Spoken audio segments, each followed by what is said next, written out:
December 30th, 1992. The rain had not stopped since morning. It fell with a weary rhythm over the city of Portland, slicking the cobblestones and veiling the Christmas lights that still clung to the lampposts. Winter had a way of making even joy look tired, and yet, in a quiet apartment on 7th Avenue, laughter spilled through the half-drawn curtains. Amelia Hartley sat curled on the sofa, a pale wool blanket wrapped around her shoulders, a mug of tea cooling by her side. Her chestnut hair, usually pinned back neatly, now hung loosely, brushing the collar of her cream nightgown. She'd been fighting a stubborn fever since yesterday. Something small, she'd thought, just fatigue from the holiday rush. It wasn't supposed to keep her from today. Today was meant to be perfect. Her fiancé, Daniel Everett, was already at the Meridian Hotel, the one overlooking the Willamette River, 15 stories of glass and modern elegance. He'd insisted on going to check the honeymoon suite himself, saying she needed rest. Amelia had protested, but Daniel was always persuasive when he smiled that way, with dimples and mischief and all the quiet devotion of a man who saw only her in a crowded world. Now his face filled the small screen of her video call, fuzzy at times thanks to the grainy camera of his new camcorder, the one he'd bought just last week. "For memories," he'd said, "for our story." "Are you sure you're okay?" he asked, adjusting the camera so his face came into clearer view. The soft light behind him gilded his dark hair and caught the sharpness of his jaw. Amelia smiled faintly. "I'll live, just a bit dizzy." "You should have told me sooner. I could have brought soup, or at least—" "Danny," she interrupted, chuckling softly, "you're already doing enough. Go on, show me the place before my tea gets cold." He grinned, turning the camcorder around. "All right, Miss Hartley, prepare to be amazed." The image shook as he walked, revealing glimpses of polished marble floors, champagne buckets, and golden drapery. The suite was breathtaking, an ocean of cream and gold, with a balcony overlooking the city. "Oh, Daniel," Amelia breathed, "it's beautiful." "I know, right? I told them we wanted something timeless. You can see the fireworks from here on New Year's Eve." He stepped further inside, his voice echoing faintly through the spacious room. The camera lingered on the bed, crisp white linen, rose petals scattered across like confetti. A bottle of champagne rested in a silver cooler beside 2 fluted glasses. "You're showing me this now just to make me jealous," she teased. He laughed. "Maybe, but this way, when you're here in 2 days, you'll already know every corner." Amelia smiled softly. 2 days feels like forever." "Then I'll make it shorter," he said. "I'll come pick you up the moment you're better. We'll have the whole world to ourselves." She leaned back, her heart swelling with warmth. "I'm holding you to that." Outside her window, thunder rolled, distant but steady. For a moment, the screen flickered, the connection warping into static before returning. Daniel was standing near the minibar now, fiddling with a box of chocolates. Then, for the briefest instant, Amelia froze. Behind Daniel, in the reflection of the glass door leading to the balcony, something moved. A shadow, tall and indistinct, slipping past the doorway. She squinted, leaning closer to the screen. "Danny?" she called. He turned, smiling. "Hmm? Who's there with you?" His brow furrowed. "What do you mean?" I thought I saw someone, a person, maybe one of the staff." He looked around, spinning the camera slowly to show the empty room. "No one's here, love, just me." Amelia hesitated. The reflection had been fleeting, gone as quickly as it came. A trick of the light, she decided. The rain outside distorts everything, even her nerves. She forced a laugh. "I must be seeing things. It's the medicine." Daniel chuckled softly. "You and your imagination. I'll have to make sure you rest tonight." "Yes, Dr. Everett." "Good, because tomorrow we go see the vineyard, remember? You need your strength." He adjusted the camera again, aiming it at the grand window. "Now let me show you the view. You'll love this." The curtains parted, revealing the night, Portland glowing beneath a mist of rain. The city lights blurred like spilled paint.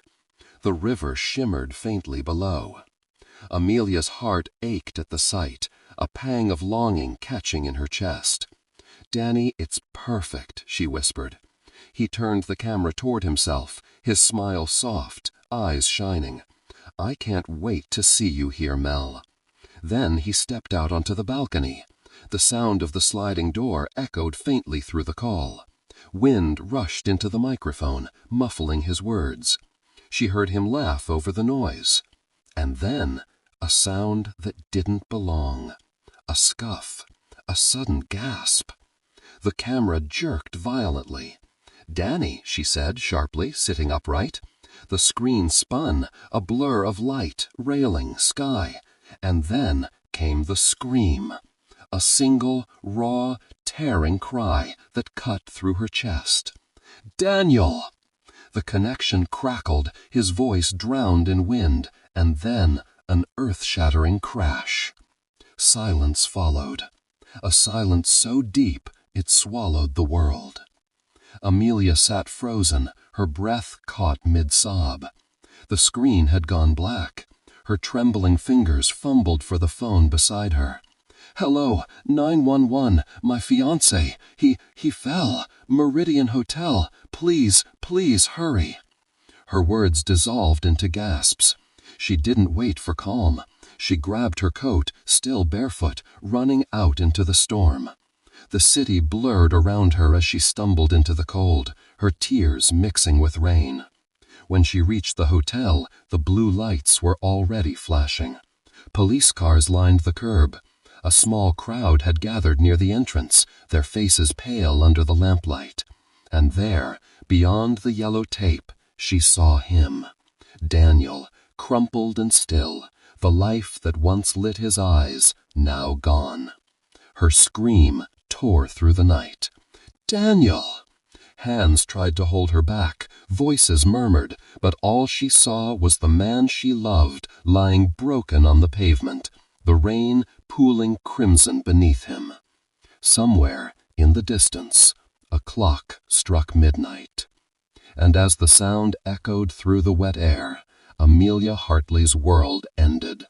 On December 30th, 1992, 2 days before the wedding that would never come.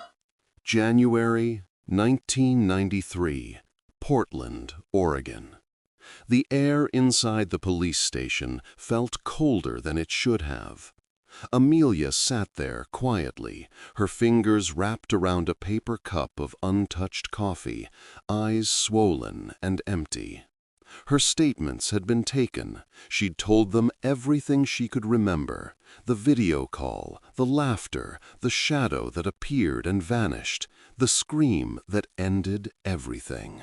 The officers spoke gently, but their eyes carried that same dull finality she had seen too often in hospital corridors and funeral homes. By morning, her fiancé's death was already a case file, catalogued among countless others. The investigation began immediately. Detectives combed through every corner of the Meridian Hotel. They reviewed security tapes from every camera, every hallway, every elevator. But to everyone's disbelief, Daniel was alone the entire time. No visitor, no second keycard use, no trace of anyone else entering the suite. Except for one fragment of footage. A single street camera outside the hotel caught a hooded man walking past a few minutes before Daniel's fall. His face was completely covered, and the rain made the image useless. He was never seen entering the building. With no evidence to link him to the tragedy, the lead was dismissed. Weeks of questioning and forensic tests led nowhere. In the end, the police concluded the death had been accidental, a tragic fall from a wet balcony. The file was closed. For Amelia, the world closed with it. The funeral came and went like a blur. Faces she didn't remember, hands that offered comfort she couldn't feel. People spoke softly around her, but their words sounded like muffled echoes. "He's in a better place. You'll heal, in time.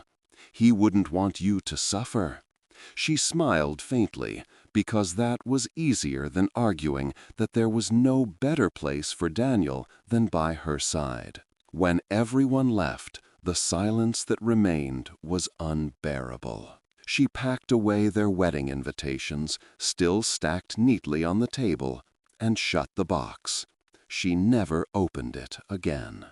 A year later, 1994, Amelia had learned how to live by routine. Wake up, work, eat what little she could, sleep if she was lucky. She stopped visiting the hotel after a while. The flowers she used to leave there had become a painful ritual she couldn't bear to repeat. Friends stopped calling after months of unanswered messages. The world moved forward, but she stayed exactly where she was, suspended in that endless moment between laughter and the scream. She never dated again. The thought itself made her feel disloyal, almost cruel. She told herself she was healing, but in truth she was hiding. From memories, from people, from herself. March 2003, 10 years later. At 35, Amelia Hartley had become the image of composure. Grief had sculpted her into someone unshakable, calm, polished, self-contained. She worked tirelessly, filling her days so completely that the nights had less room to haunt her. She was now the co-founder and creative director of Hart and Vale Consulting, a respected design and business strategy firm based in downtown Portland. Her partner, Jonathan Vale, was a man in his early 30s, sharp-minded, disciplined, and driven. Their partnership was born out of ambition, not affection. He had approached her 7 years ago with a simple proposition. "You have vision, Miss Hartley. I have structure. Together, we could build something lasting." And they did. Their company grew quickly, known for its elegance, precision, and relentless work ethic, much like Amelia herself. She and Jonathan maintained a cordial, purely professional relationship. They respected each other's boundaries, admired each other's abilities, and never crossed the invisible line between them. To the outside world, she was a woman who had rebuilt her life. But at night, when the city lights dimmed and the rain began to fall, she still saw Daniel, smiling, alive, and then gone. That morning, the office buzzed quietly with activity. The soft hum of computers filled the open space as Amelia sat at her desk, reviewing a presentation draft. Jonathan entered, carrying 2 cups of coffee. "You're in early again," he said. "I didn't sleep," she replied, eyes still on the papers. "You never do," he murmured. Then, placing a cup on her desk, "You should take a few days off, Amelia. Go somewhere quiet. I wouldn't know what to do with quiet." He hesitated. "You've been like this for as long as I've known you, working until you're too tired to think." "That's the point," she said softly. Jonathan watched her for a moment. "You're 35. Life doesn't end at 35, you know." She gave a faint, almost sad smile. Mine did 10 years ago. He didn't press further. He knew her well enough to leave the ghosts alone. That evening, after most of the staff had gone, Amelia remained at her desk. The city outside the tall windows shimmered with rain, that same unending drizzle that had marked every December, and every memory. She leaned back, staring at the skyline. A decade, 10 years, and she could still hear his laughter over the hum of the rain. On her desk sat a small silver frame, Daniel's photograph, taken just days before the accident. He was standing by his car, smiling up at her as she took the picture. "I've kept going," she whispered to the photo. "You'd be proud, I think. But I'm still waiting for the part where it stops hurting." The silence that followed felt like an answer. A week later, she returned home late from work. For 10 years, she'd lived believing her eyes had lied to her, but they hadn't. Someone had been there. She was so convinced of that fact. That night, Amelia sat in her apartment, lights off, staring out into the rain. She felt something stirring inside her, not peace, something piercing. She felt fear. She felt so alone. And she decided she would give love a chance again. Not quite long after settling into her bed, Liam, the tech guy in their company who has been trying to court her for 2 years, called her, and after a long conversation, she told him she's ready to give him a chance. But they'll have to go easy. Portland, Oregon, spring 2004. The past year had been kind to Amelia Hartley, kinder than any in recent memory. The gray clouds that had hung over her life for more than a decade were finally beginning to lift, if only slightly. It had started quietly, like most things that mattered. His name was Liam Turner, a systems analyst who joined Hart and Vale Consulting to oversee the company's growing digital infrastructure. He was in his early 30s, clever in a way that never felt arrogant, with a calm voice and a patient smile.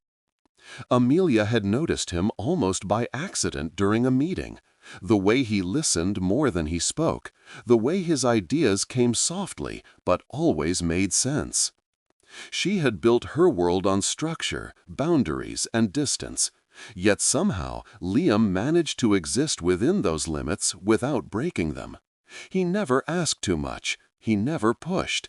He was just there, reliable, steady. For months they spoke only about work, numbers, systems, projects. But one evening, while the rest of the team had gone home, they found themselves alone in the office, working late on a client proposal. He leaned back in his chair and said softly, "You never really stop, do you?" "Deadlines don't wait," she said without looking up. "And neither do people," he replied. Something in his tone made her glance up. There was a quiet warmth in his eyes that she hadn't seen in years, the kind that didn't demand, just reminded. It took months before she agreed to dinner with him. Even then, it wasn't romantic, or at least she told herself it wasn't. They talked about books, music, and their shared love for quiet places. He made her laugh, genuinely laugh, something she hadn't done since Daniel. When he walked her home that night, she said thank you, and he said, "You don't have to thank me. Just promise you'll let yourself smile like that again." She smiled, and for the first time, she meant it. Their relationship grew slowly, cautiously. Amelia was hesitant, fragile in ways Liam understood but never exploited. He never asked about Daniel. She never offered. Some nights she still woke up sweating from dreams of falling, of screaming, of loss. But Liam made her tea when she couldn't sleep. He waited outside her door when she needed silence. He didn't try to fix her, just held space for her to heal. For the first time in 11 years, she began to feel something close to peace. Spring 2004. They had been together for a year when everything fell apart. The company had just secured a major partnership, the kind of deal that could expand Hart and Vale nationally. It was the moment Amelia had worked toward for years. Then, on a cold Thursday morning, Jonathan burst into her office, pale-faced and trembling. "Amelia," he said, closing the door, "there's a problem, a serious one." He handed her a printed report, a red ink summary from the accounting department. Her eyes scanned the numbers, and her heart began to race. $280,000 missing, transferred through a series of shell accounts, no trace of where it ended up. "How?" she whispered. Jonathan rubbed his forehead. "Our security systems are airtight. Only one person had the access level to move that kind of money without triggering alerts." Amelia's throat tightened. "Liam." Jonathan nodded grimly. "I confronted him already. He says he didn't do it, but the logs show his credentials were used, his workstation, his digital signature. I want to believe him, but this is bad." She felt something cold spread through her chest. Liam? No, not him. Not the one who stayed by her, who'd given her peace. When she confronted him, he looked genuinely stunned. "Amelia, I swear I didn't take anything," he said. "Someone must have—" "Someone what, Liam? Hacked the system? We've got the best firewalls in the state." "I know," he said, his voice cracking. "But I didn't do this. You have to believe me." She wanted to. God, she wanted to. But all the old fears came flooding back. The betrayal, the unanswered questions, the helplessness. She remembered Daniel, the confusion, the way truth slipped through her fingers. "I can't," she whispered. "Not this time." By the end of the week, Liam was dismissed. An internal investigation was opened. His accounts were frozen, his apartment searched. He tried calling her dozens of times, but she never picked up. She couldn't bear to hear his voice. The night after his termination, he came to her apartment. She didn't open the door. "Please, Amelia," his voice trembled through the wood. "Just let me talk to you. I didn't do this. You know me." "Go home, Liam," she said, her voice breaking. "Don't make this worse." "Worse," he said bitterly. "You think this isn't already worse? I've lost my job, my name, my life, and you're standing there acting like I'm a stranger." She didn't answer. "I loved you," he said after a long pause. When she heard his footsteps fading, she sank to the floor and cried until her chest ached. 2 nights later, she came home to find her front door forced open. Her heart nearly stopped. Inside, Liam was sitting on the couch, pale and exhausted. "I had to see you," he said. "I didn't take that money, Amelia. Someone set me up. I don't know who, but please, please believe me." She stepped back, trembling. "You broke into my home." "I didn't mean to scare you." "Get out, Liam, now." "Not until you hear me." "I said get out," she screamed, reaching for the phone. When she did, he didn't resist. He just looked at her with eyes she barely recognized, hollow, defeated. "Everything I ever cared about is gone, and you're the one who handed it over." He was taken away that night. A restraining order followed the next morning. Amelia changed her locks again, installed cameras, added alarms. But none of it stopped the guilt, the ache in her stomach that whispered she'd destroyed something good, maybe even innocent. She tried to bury herself in work again, but it didn't help. The office felt empty without him. Even Jonathan noticed her silences, her absent glances toward the hallway where Liam used to work. Then one evening, her phone rang. The number was unknown. She hesitated, then answered. "Amelia?" Her blood ran cold. It was his voice. "Liam, how did you—" "Don't hang up," he said sharply. "You ruined my life. Do you understand that? My job, my reputation, all gone. They took everything from me. Liam, you need to stop. I loved you," he hissed, "and you made me into this. You made me lose everything I've ever dreamed of. You think you can just erase me? You'll see, Amelia. You'll see what losing everything feels like." The line went dead. That night she couldn't sleep. Every sound made her flinch. Every shadow felt like a presence. She sat by the window until dawn, her phone clutched in trembling hands. For the second time in her life, Amelia Hartley was haunted by a man she once loved and by a fear that the past was beginning to repeat itself. April 2004, Portland, Oregon. It had been 3 days since Liam's last call. 3 days since those words still echoed in her head. You'll see what losing everything feels like. Amelia had changed her phone number, installed a second layer of locks, even asked the building manager to place her under the highest security alert. She told herself she was fine, that it was just the last burst of anger from a broken man. But even when she smiled at work, something inside her remained on edge, that quiet, restless kind of fear that doesn't fade, just hides behind the noise of daily life. April 10, 2004. That Friday, Jonathan suggested they take the team out for coffee.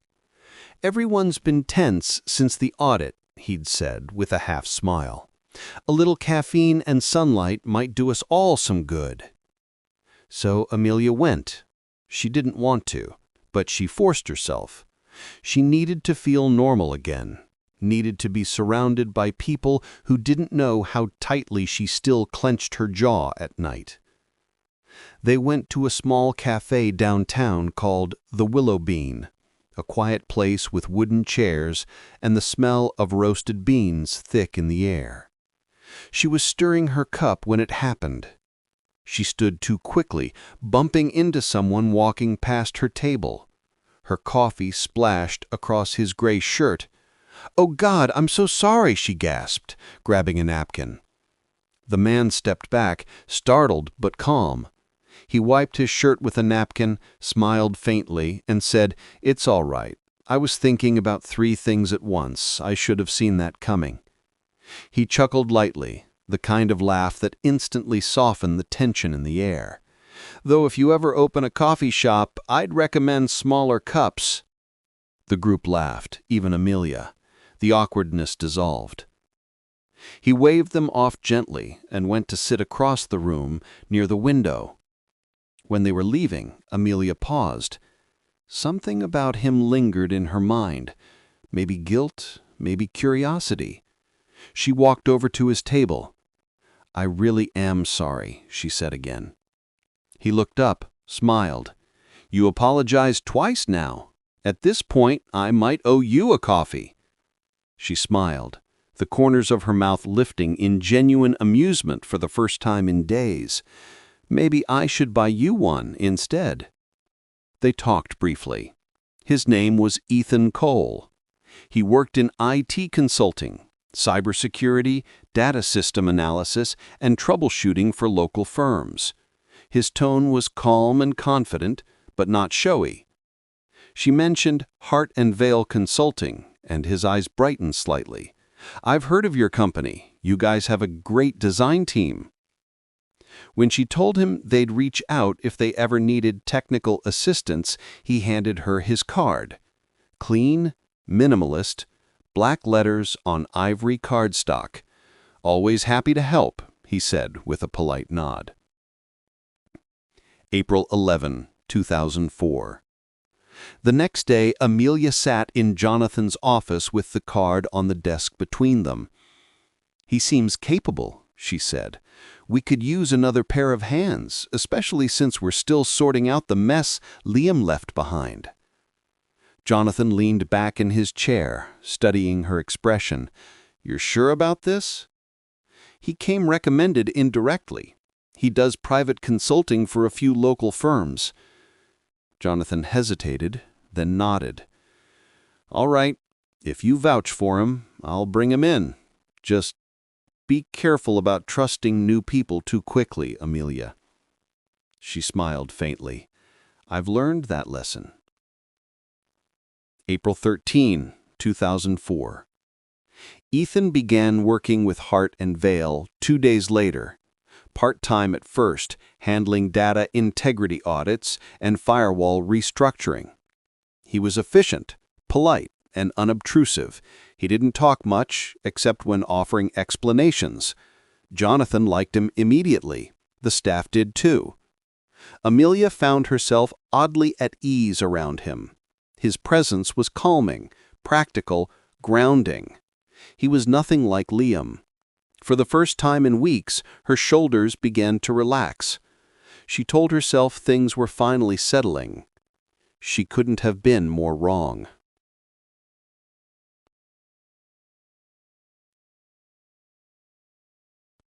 April 17, 2004. The lights.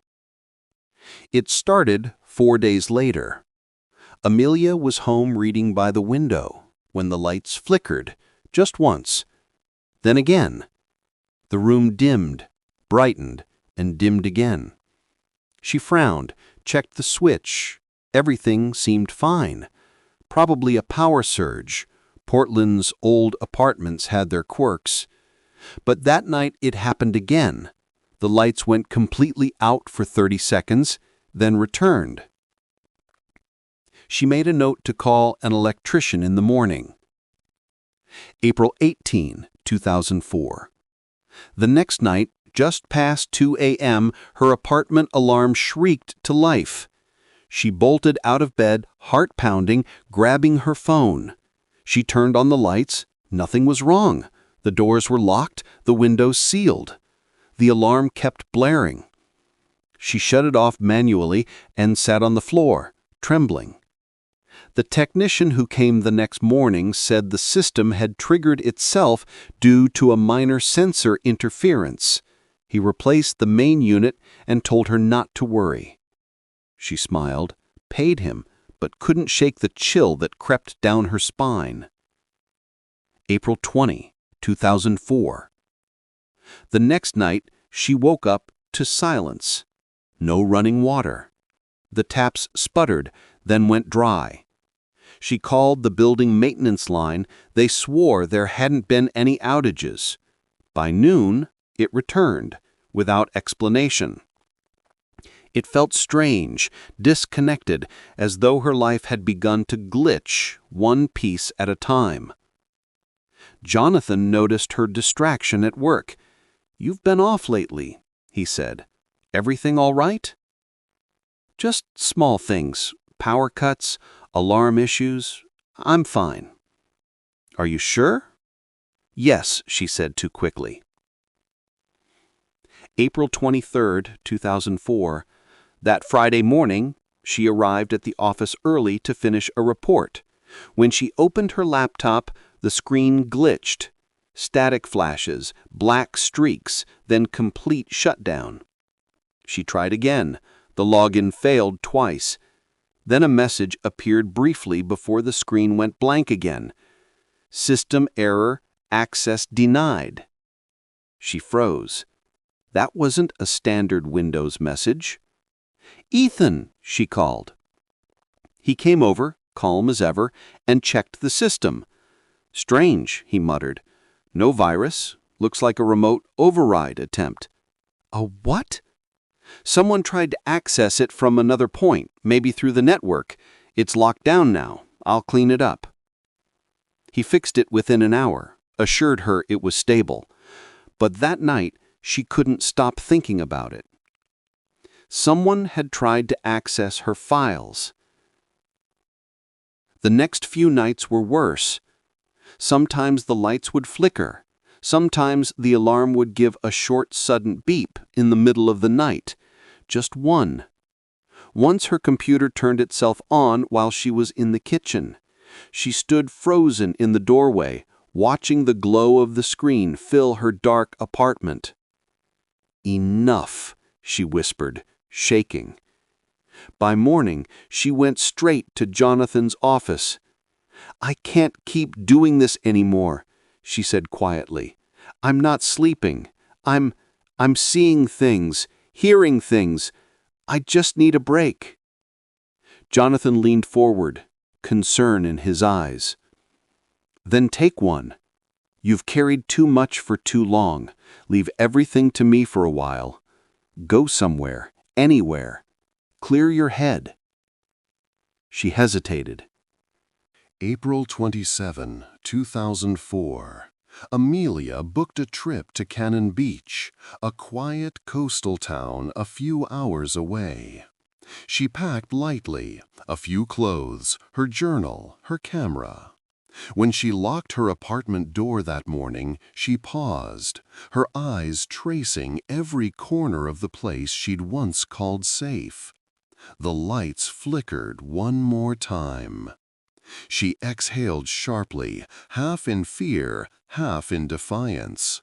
"Not today," she muttered. She left without looking back. The drive was long and silent, the kind of silence she'd missed. No alarms, no flashing lights, no faint echoes of threats. Just the steady hum of tires against asphalt and the soft hiss of ocean wind when she reached the coast. She checked into a small inn near the water, the air filled with salt and gull cries. For the first time in weeks, she slept through the night. When she woke the next morning, sunlight spilled through the curtains. She made coffee, stepped outside, and let the sound of waves drown out everything else. It felt like peace, fragile, fleeting, but real. She didn't know that back in Portland, something else was happening. At 3:42 a.m., her apartment's security system went offline. By 4:10, her office login was accessed remotely again. And this time, whoever did it didn't stop at her file. They copied everything. But even right there where she wasn't saved. It was like something or someone was constantly following her, because pictures of her every move was taken and sent to her phone also. She got some anonymous calls warning her to stay off men. May 2004, Portland, Oregon. When Amelia returned from her brief stay at Cannon Beach, the city felt heavier, as though the air itself carried the weight of all she had been trying to escape. The ocean had been kind to her for those few days. The mornings were calm. She had walked barefoot on the sand, letting the waves brush away the memories that still haunted her. For a while, she had believed she could start again. Then came the calls. The first message came in May 3, 2004. It began subtly. Her phone buzzed while she was reading at the inn's porch. A picture message, grainy, poorly lit. It was her apartment. Her living room window, taken from outside. Her heart stopped. Another followed, the front door, the same doormat she'd stood on that morning before leaving Portland. Then came the text. "You can't hide forever." Her hands shook so badly she almost dropped the phone. She blocked the number instantly, but 2 hours later, another message came, this time from a different line. "Do you miss home?" Amelia's breath caught in her throat. She called the local police station, but they told her to contact Portland authorities since the photos were likely taken there. When she called Jonathan, he sounded alarmed. "Amelia, this is serious. Forward me everything. I'll contact our IT department. Maybe we can trace it." "I don't want to involve the firm in my personal issues." "This isn't just personal anymore," he said firmly. "It could be connected to the data breach we just discovered." "What breach?" Jonathan sighed. "That's why I was calling you. Amelia, our client files are gone. The financial backups, too. Someone wiped the servers last night." She felt dizzy. "All of it?" everything. Ethan's working on recovery, but right now, we're blind." Her heart began to race. "Jonathan, you think?" "I think Liam's behind it," he interrupted. "It's too convenient. The timing, the skills involved, it all points to him." But when Amelia hung up, something didn't sit right. Liam had been reckless, yes, angry, even threatening, but he wasn't subtle. Whoever was behind this was deliberate, invisible. She called her friend, Ryan Blake, who worked in cybersecurity for another consulting firm. He listened quietly as she explained everything: the photos, the calls, the stolen data. He listened quietly as she explained everything: the photos, the calls, the stolen data. "Amelia," he said finally, "don't panic. Send me those messages. I'll trace what I can. But please, don't go back to Portland tonight. Give me 24 hours." She exhaled shakily. "Thank you."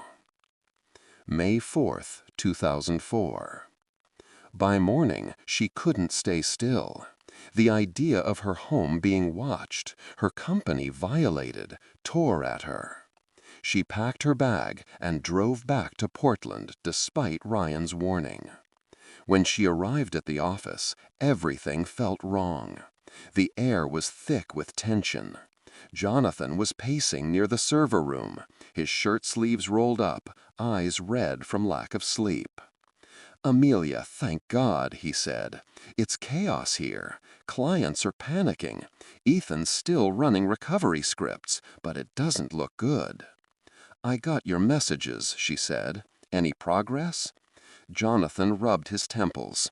"We traced one of the breaches to an external IP. Guess whose?" Her heart sank. "Liam Turner." He nodded grimly. His old credentials were somehow reactivated. "It's him, Amelia. He's retaliating." She didn't respond. Something in Jonathan's tone felt rehearsed, like a story he'd already told himself a dozen times. "I need to see Ethan," she said quietly. Ethan was at his desk, focused, typing rapidly.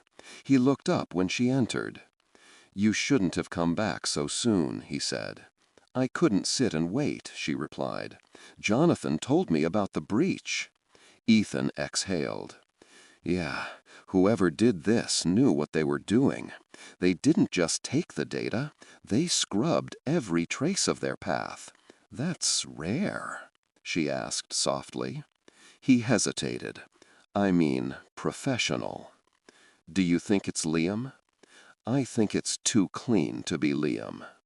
He looked at her then, eyes calm but cautious. "I'll find out, I promise." That evening she went home and tried to rest. Her phone was quiet. For a while she allowed herself to believe the storm was passing. Then, just past midnight, Ryan called. His voice was urgent, almost trembling. "Amelia, listen carefully. I traced those messages. They didn't come from Liam's side of town." "Then from where?" "From your company network. From inside Hartley and Vale." She sat upright, the air leaving her lungs. "What? The photos? The calls? They were routed through your firm's server. Someone used your internal systems to send them. And Liam's account hasn't accessed anything in over a month." Amelia went still. "Then who—" "I don't know yet, but whoever's doing this is close to you. Don't tell anyone I called." May 5th, 2004, at 8 a.m. She drove to the office in silence.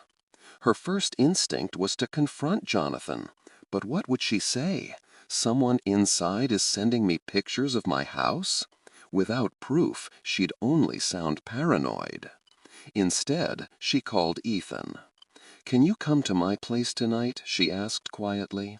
"My systems are acting strange again. Lights, alarms, laptop, everything." He hesitated only a second. Of course, I'll be there after work. When he arrived that evening, she was sitting on the couch, tired and pale.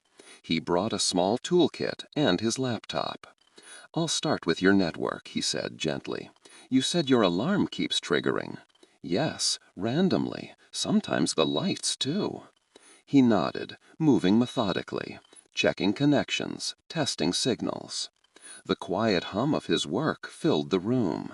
For the first time in weeks, she didn't feel alone. After 2 hours, he looked up. "I've reset everything, changed all your codes, encrypted your network. You'll be fine now." "Thank you," she said softly. "I don't know how to repay you." "You don't have to," he said, smiling faintly. "You just have to sleep without fear tonight." She nodded, then hesitated. "Ethan, there's something else." He stopped packing his tools. "Go on." She took a breath. "My friend traced those calls, the photos. They came from the company system, from inside." He didn't look surprised. "I suspected as much." "You did?" "I found traces of an internal breach weeks ago.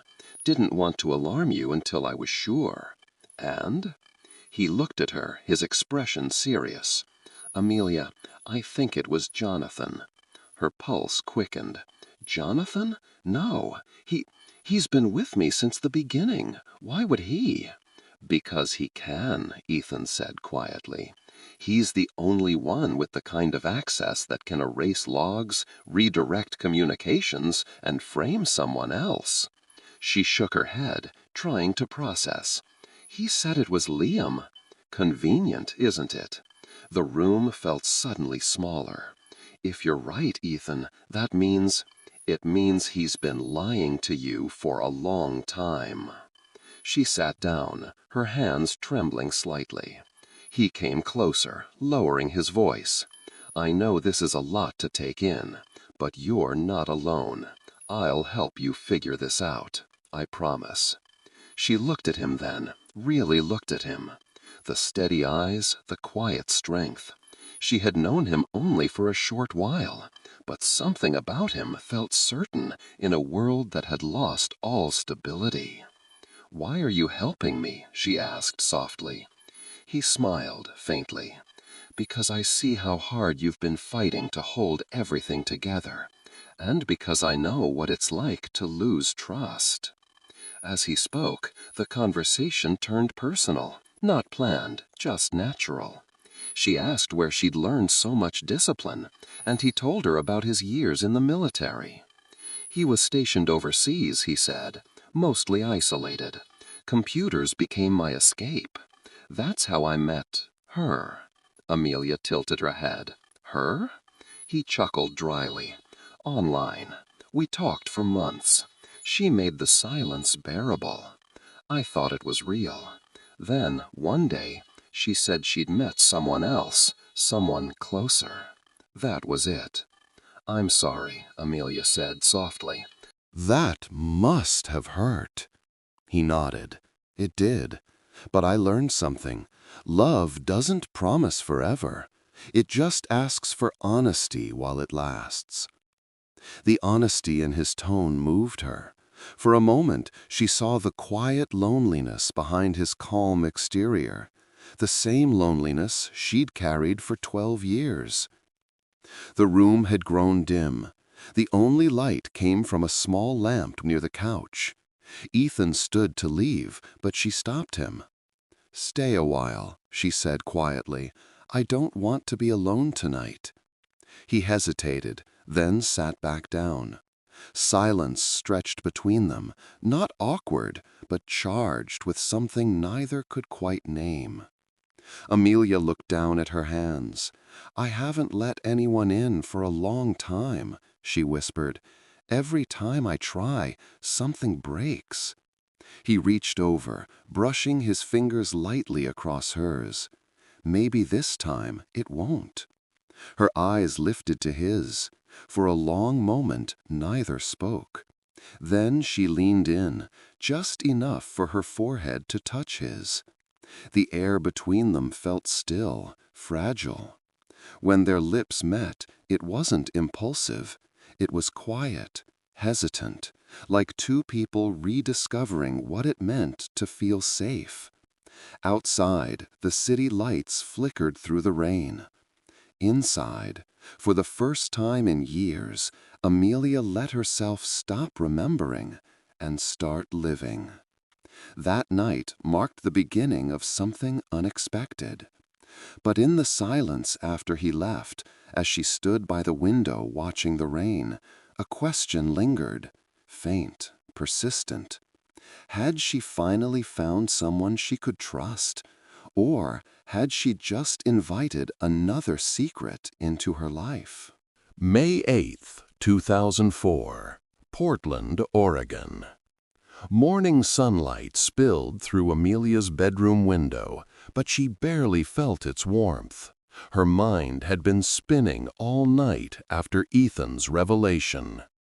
If what he'd said was true, that Jonathan, her co-founder, had stolen from the company, then her entire world was about to crumble again. But there was something in her that still refused to believe it. Jonathan had flaws, yes. He could be sometimes controlling. But dishonest? That was something else entirely. She dressed carefully that morning, her movements deliberate. A light gray suit, her hair pulled back into a tight knot. Her reflection in the mirror looked calm, but beneath it was a storm. Before leaving, she wrote a short note to herself on her desk pad. Don't assume, confirm. Then she drove to Hartley and Vale Consulting. At the office, 9 a.m. The building felt unusually quiet. The usual chatter, the clacking keyboards, they were gone, replaced by the low hum of the servers and the faint buzz of fluorescent lights. She saw Ethan at his desk, focused as always. Their eyes met briefly. He gave her a small, knowing nod, the kind that meant, "I know what you're about to do." She nodded back almost imperceptibly. Jonathan's office door was open, but he wasn't at his desk. A few seconds later, he appeared behind her, holding a folder. His face looked strained, tired. "Amelia," he said, stopping short when he saw her, "you're here early." "I needed to see you," she replied. Her voice was steady but cool. He gestured toward his office. "Come in." Inside, she closed the door behind her. "Jonathan," she began, "I need you to tell me the truth. Did you steal from the company?" He blinked, stunned. "What?" "Ethan found digital traces. He said the person who wiped the systems had inside access, top-level access. That means you or me." Jonathan dropped the folder on his desk. "You think I would do that to you? To us?" "I'm not saying you did," she said, her voice tightening. "I'm saying I need to hear it from you." He took a deep breath, then sat down slowly. "Amelia, listen to me. I didn't touch the company's money. I swear on everything I have. I've already gone to the police this morning. I filed a report myself." Her eyes widened. "You did what?" "I couldn't just wait around. The money, the breach, Liam's threats, everything points to him. The police are already searching for him." Amelia stared at him, torn. He looked sincere, the kind of sincere that came from desperation, not deceit. And somehow, deep down, she believed him. "Okay, 10:20 a.m. They sat in silence for a few moments before Amelia spoke again. "If it's not you," she said, "and it's not Liam, then who?" Jonathan leaned back, rubbing his temples. Then he looked at her with a strange mixture of irritation and hesitation. "Lillian." Amelia frowned. "Lillian? Why her? Why her?" "You've seen how she acts. She's always been competitive, jealous even. She's capable of anything if she thinks it'll put her ahead. Amelia thought about it. Lillian, sharp, competent, but perpetually distant. There had always been an undercurrent of hostility between them. Lillian had once accused Amelia of taking credit for a project she'd led. "Maybe," Amelia said slowly, "but we can't accuse her without proof." "Then let's get proof," Jonathan said firmly. "We'll investigate quietly." She hesitated. "Not through Ethan." Jonathan looked up. "Why not? He's the tech guy." "Because," she said carefully, "I don't want anyone to know what we're doing until we're sure, especially not if it turns out to be someone close." Jonathan looked at her a long, unreadable look, then nodded. "All right. How do you want to handle it?" "I'll reach out to my friend, Ryan Blake. He'll help us." Meanwhile, Liam Turner. Across town, Liam Turner sat at his small dining table, staring at his phone. He'd been restless for days, terrified one minute and furious the next. The world had turned its back on him. His accounts were frozen, his reputation ruined. Even Amelia, the only woman he'd ever truly loved, had vanished from his life. Then, that morning, his phone buzzed. "Let's meet at my place by 10 a.m. I'll give you all the information you need to clear your name. It's Amelia."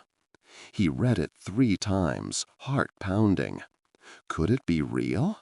Was she finally willing to listen? He texted back instantly, "I'll be there."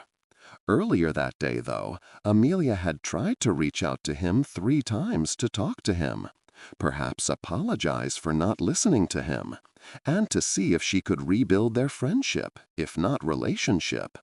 But his line never connected. By 9:45, he was on his way. 10:10 a.m. At the Portland Police Department, a call came in from an anonymous number. The tip was clear and urgent. "The wanted man, Liam Turner, is at Amelia Hartley's residence right now. You'll find him there." The call disconnected before the dispatcher could ask for a name.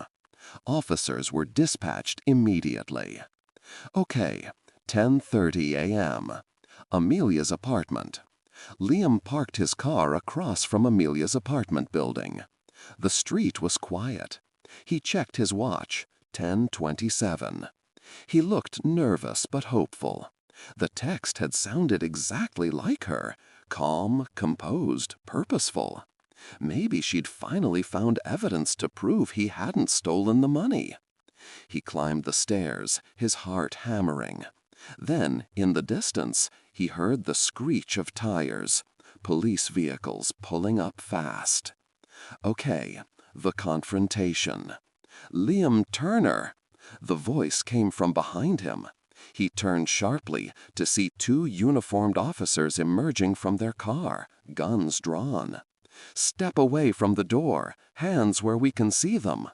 "What? No, I didn't do anything," Liam shouted, raising his hands. "I'm here to see Amelia. She told me to." Down on the ground. He shook his head, confused, terrified. "Wait, she asked me to come." And then, in the space of a heartbeat, everything changed. From somewhere nearby, a rooftop maybe, a single gunshot cracked through the air. The officers froze. Liam's body jolted. He staggered backward, eyes wide, then collapsed on the stairs. Blood spread beneath his head, dark and swift. The officers shouted for backup, but it was too late. Liam Turner was dead. Okay, back at the office.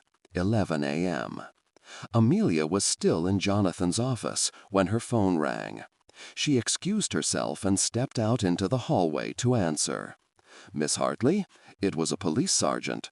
I'm afraid we have some bad news. Liam Turner was found shot dead outside your apartment building this morning." The words hit her like a physical blow. "What?"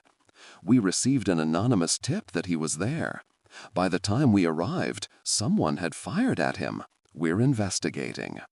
She couldn't speak for several seconds. Her mind went blank. The sergeant continued, "We'll need you to come in for questioning later today. There are some details we need to clarify." She hung up, her hand trembling. When she turned back, Jonathan was watching her from the doorway. "What happened?" She met his eyes, her face pale. "Liam's dead." "What?" "Someone shot him outside my building. The police were there." Jonathan leaned against the doorframe, stunned. "That's unbelievable. Who would—" "I don't know," she whispered, "but he got a message this morning. From me. Only I didn't send it. I only called to talk to him, but his line never connected. I never texted." Jonathan frowned. "Wait, what kind of message?" "A text saying to meet me at my apartment at 10. He rubbed his chin. "Then whoever sent that wanted him there. Wanted him dead." Amelia nodded slowly, her voice barely audible. "And whoever did that had access to both his number, yours, and mine." Jonathan looked at her grimly, "Which means it's someone inside." For the first time, fear replaced suspicion. The walls of their office, their shared dream, now felt like a trap. Later that night, Amelia sat Alone, the city lights flickering through the window. The police had taped off the entrance outside. The blood on the pavement had been washed away, but she could still see it, a dark shadow that would never fade. Her phone buzzed. A message from Ryan. "We've traced something. I'll call you first thing in the morning. Don't tell anyone yet." She stared at the screen for a long time. Then, without thinking, she typed a reply. "Be careful. Someone's watching everything. Whosoever killed Liam might be the one who killed Daniel, but the reason is what I don't know." That night, as the clock struck midnight, Amelia realized that Liam's death had changed everything. He hadn't just been silenced, he'd been baited. And whoever sent that message, whoever had access to her phone, her home, her company, was still out there, closer than she could imagine. It was a cold Thursday morning, the 18th of November, 2004. The streets of London were barely awake when Ryan Blake pulled out of his driveway, heading toward Hartley and Vale consulting firm. His mind was racing.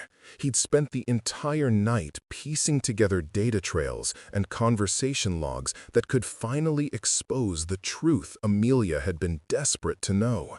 He'd found something big.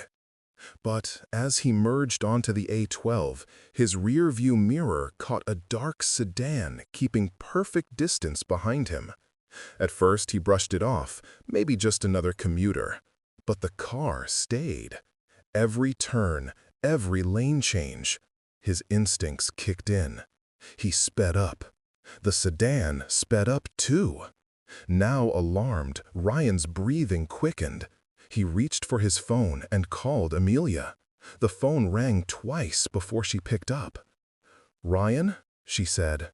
He could barely get the word out. "Lillian."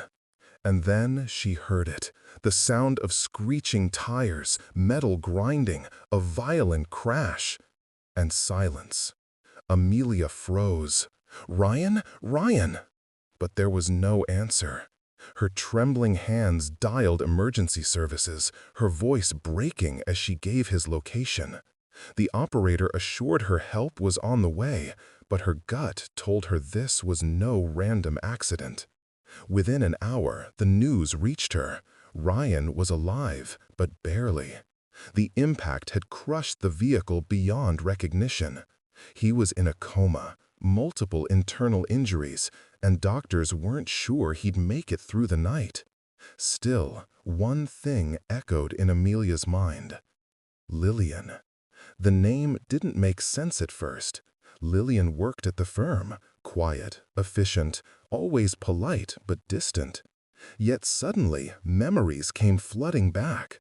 She remembered seeing Lillian with Ethan Cole, their IT consultant, first that day at the cafe when Amelia accidentally spilled coffee on Ethan, and again weeks later in Ethan's office. She'd caught a glimpse of them talking in hushed tones, their proximity strange, tense even. She had dismissed it as nothing. Now she wasn't so sure. Amelia rushed to Jonathan Vale's office, her co-founder and longtime confidant. When she entered, he saw the fear in her eyes. She shut the door and whispered everything, Ryan's call, the crash, and the name he'd uttered. Jonathan's expression turned grave. Without wasting time, he called the police. "Come to the building quietly," he instructed, unannounced. "Don't alert anyone." Then he turned to Amelia. "We act normal. Follow me."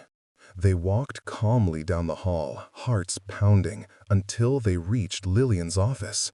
She wasn't there, but her laptop was open, screen glowing. Something was odd.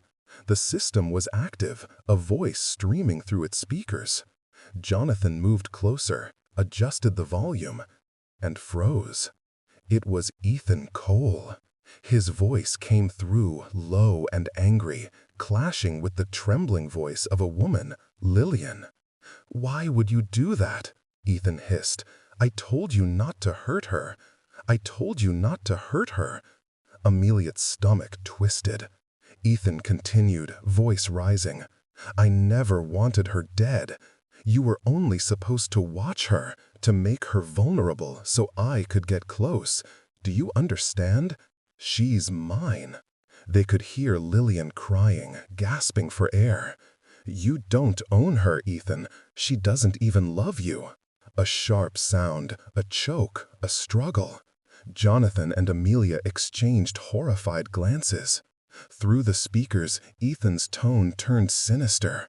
"For 14 years I've protected her. Since the day I met her. She left me once. For 3 months we were together, and she walked away. I swore then that no one else would ever have her." Amelia's blood ran cold. The truth crashed down on her like a wave. Ethan wasn't just some IT expert. He was the man from her past. The soldier she'd once spoken to online. The one who had confessed his love, and then vanished after she ended things. In Ethan's office, Lillian tried to speak again, but her words were cut short by the sound of a violent thud. And then, silence. Jonathan whispered, "He's killed her." They ran toward Ethan's office. The door was locked. Jonathan banged on it, shouting, "Ethan, open the door!" No response, until a gunshot shattered the silence. "Get down," Jonathan yelled, pulling Amelia to the floor. Inside the office, Ethan's voice rang out, broken and desperate. "I did it all for you, Amelia. I love you more than life itself. You left me once. How was I supposed to live with that? Liam was going to take you away again. I couldn't let that happen." Amelia's heart pounded so hard she could barely breathe. The hallway echoed with approaching sirens and heavy boots. Police swarmed in, storming the building, surrounding the office. For a moment, all they heard was the sound of Ethan crying inside. Then, more gunshots, but none aimed outward. When officers finally broke through the door, they found Lillian dead, her lifeless body slumped against the desk. Ethan was still alive, though injured. He didn't resist. His eyes searched the crowd until they landed on Amelia. "I never wanted to hurt you," he whispered as he was cuffed. "You were my world, my purpose." Amelia turned away, trembling. The weight of his words crushed her. Weeks later, as the court proceedings unfolded, Ethan confessed to everything. He had killed Daniel, helped Lillian to steal the company funds, not for profit, but to control, to manipulate, to ensure Amelia's dependency. And when he learned she might reconcile with Liam, he ended his life. He had orchestrated the power failures, the system hacks, all to make her turn to him. And when Lillian, his accomplice, tried to poison Amelia because of her jealousy, he snapped and killed her. The judge's verdict was final: life imprisonment without parole. Ethan never looked away from Amelia as the sentence was read. Amelia sat silently, tears streaming down her face. She had lost Daniel, Liam, nearly lost Ryan, and was left to rebuild everything shattered by one man's obsession. Jonathan placed a hand on her shoulder as they left the courtroom. "It's over," he said softly. But Amelia knew it never truly would be. Some wounds, she thought, didn't bleed. They echoed.